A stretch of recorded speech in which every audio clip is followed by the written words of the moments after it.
Sejarah manajemen merupakan perjalanan yang sangat panjang yang dimulai sejak zaman kuno. Ketika itu, peradaban Mesir dan Babilonia sudah menerapkan praktik manajemen dalam membuat atau membangun proyek besar seperti piramida dan tembok kota. Pada masa itu, manajemen berfokus pada pengolahan sumber daya manusia dan materi secara efisiensi. Selanjutnya, pada abad pertengahan, manajemen terkait dengan sistem feodal dan struktur hierarkis yang menekankan kontrol ketat dan keadilan sosial. Revolusi industri pada abad ke-18 dan 19 membawa perubahan yang sangat besar dengan munculnya kebutuhan akan pendekatan manajemen yang lebih terstruktur dan ilmiah.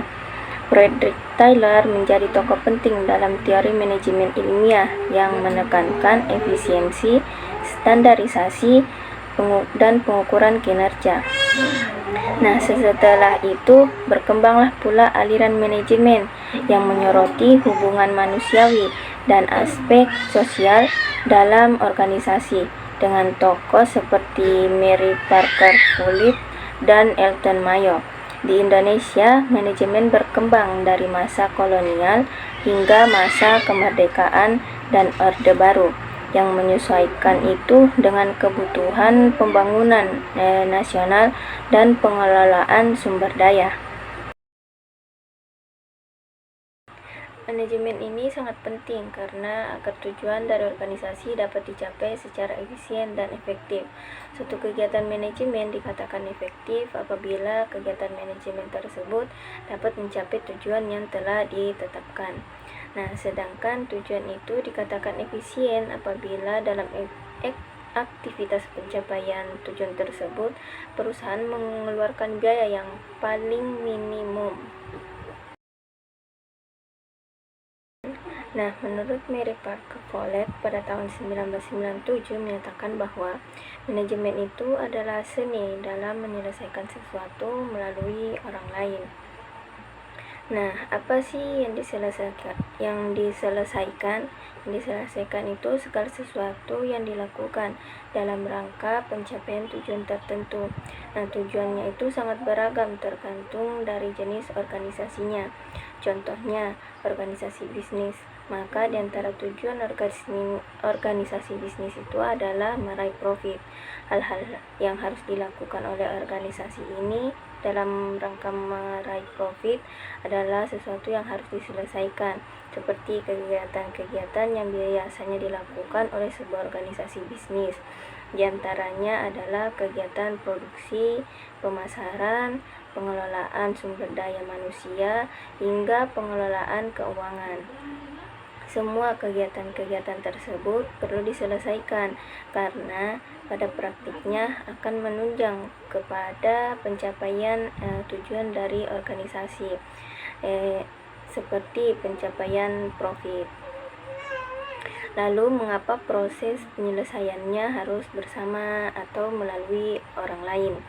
Karena pada praktiknya selain pengertian organisasi itu adalah sekumpulan orang-orang, pekerjaan untuk menyelesaikan sesuatu itu bukan sesuatu yang sangat mudah, terlebih jika apa yang harus diselesaikan itu banyak sekali dan tidak dapat diselesaikan oleh satu orang saja.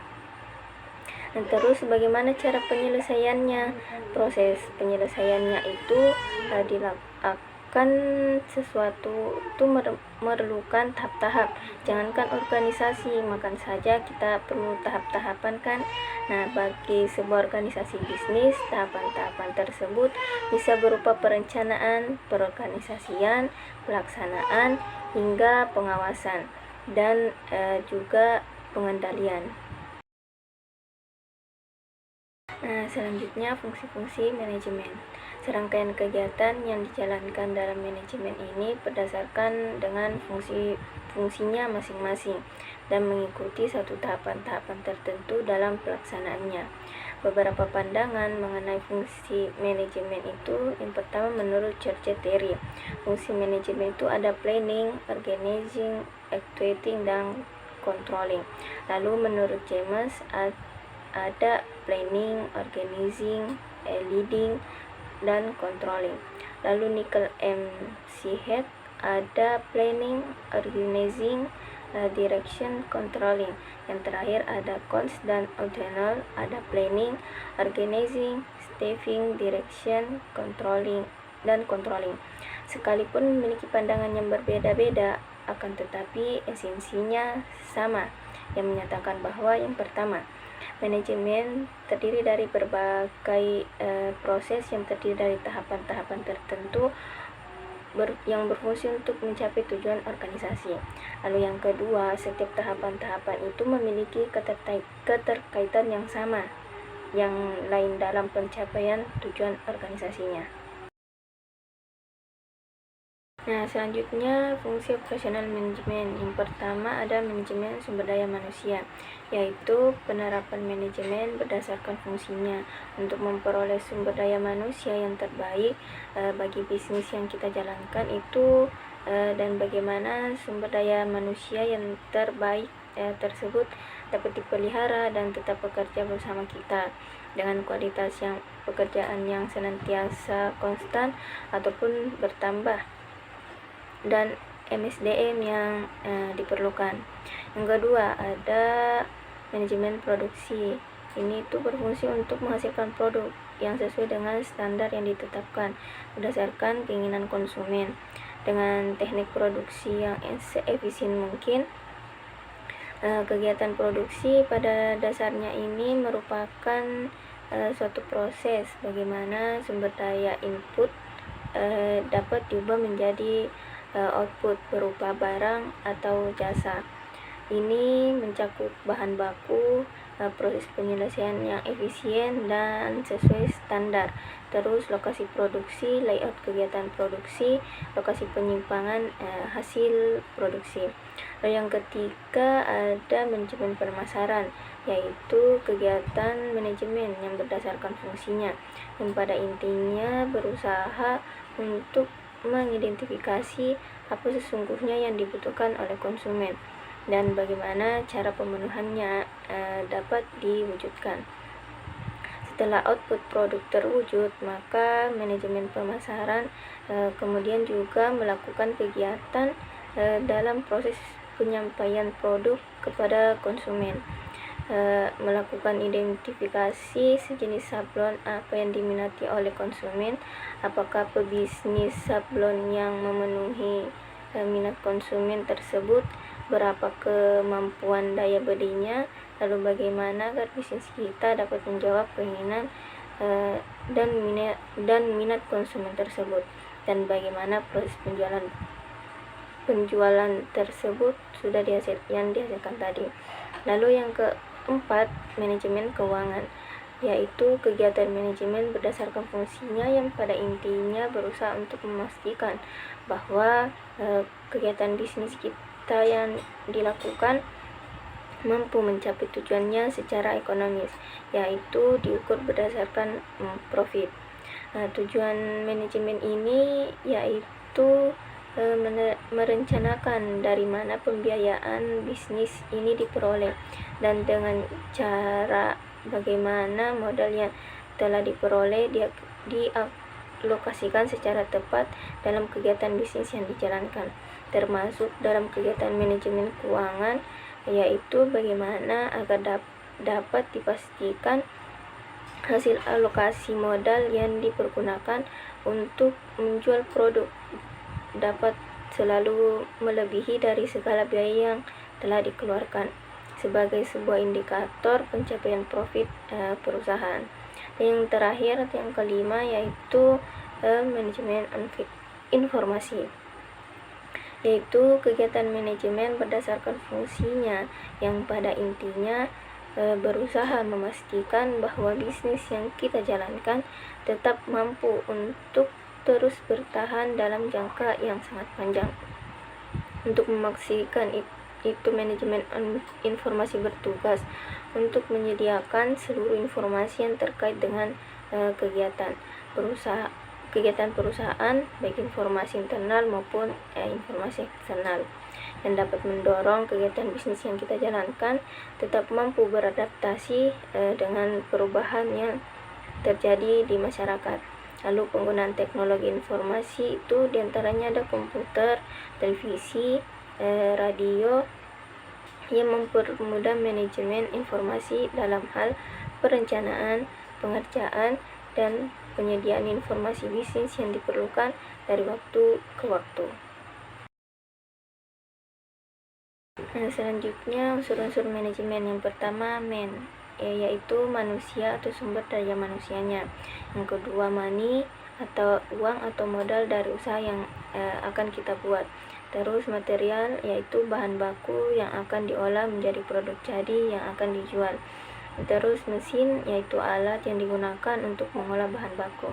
Lalu market, pasar, di mana tempat bertemunya penjual dan pembeli. Yang terakhir ada metode atau cara atau prosedur yang digunakan untuk melaksanakan satu kegiatan dalam mencapai tujuan.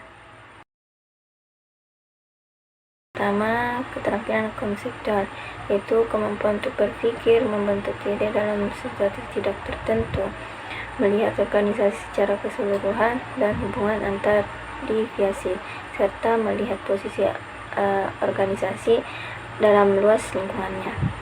Yang kedua, keterampilan interpersonal, yaitu kemampuan untuk bekerja sama dengan karyawan organisasi secara individual maupun kelompok. Lalu yang ketiga, keterampilan teknikal, yaitu kemampuan untuk memiliki pengetahuan dan keahlian dalam suatu area tertentu yang dikelolanya.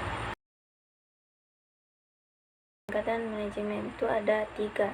Yang pertama, top manajemen atau manajemen puncak. Ini bertanggung jawab untuk menetapkan tujuan jangka panjang perusahaan, lalu merumuskan kebijakan dan membuat keputusan strategis yang mempengaruhi seluruh organisasi, serta fokus pada visi misi dan arah perusahaan secara keseluruhan. Yang kedua, middle management atau manajemen menengah, yang bertanggung jawab untuk menerjemahkan tujuan dan kebijakan manajemen puncak menjadi rencana operasional yang lebih spesifik, lalu mengkoordinasikan dan mengawasi pekerjaan manajer serta memastikan pelaksanaan rencana yang telah ditetapkan. Yang terakhir ada low management atau manajemen bawah. Ini bertanggung jawab untuk mengawasi dan mengarahkan pekerjaan karyawan operasional secara sehari-hari. Lalu fokus pada pelaksanaan tugas-tugas operasional yang spesifik dan memberikan umpan balik kepada manajemen menengah. Peran manajemen itu ada 3. Yang pertama, peran antar pribadi yang terdiri dari kepala figur, pemimpin, dan penghubung. Yang kedua, peran informasional. Yang pertama, peran antar pribadi yang terdiri dari kepala figur, terus ada pemimpin dan penghubung. Yang kedua, peranan informasional yang terdiri dari peranan pemonitor, peranan penyebar berita, dan peranan juru bicara.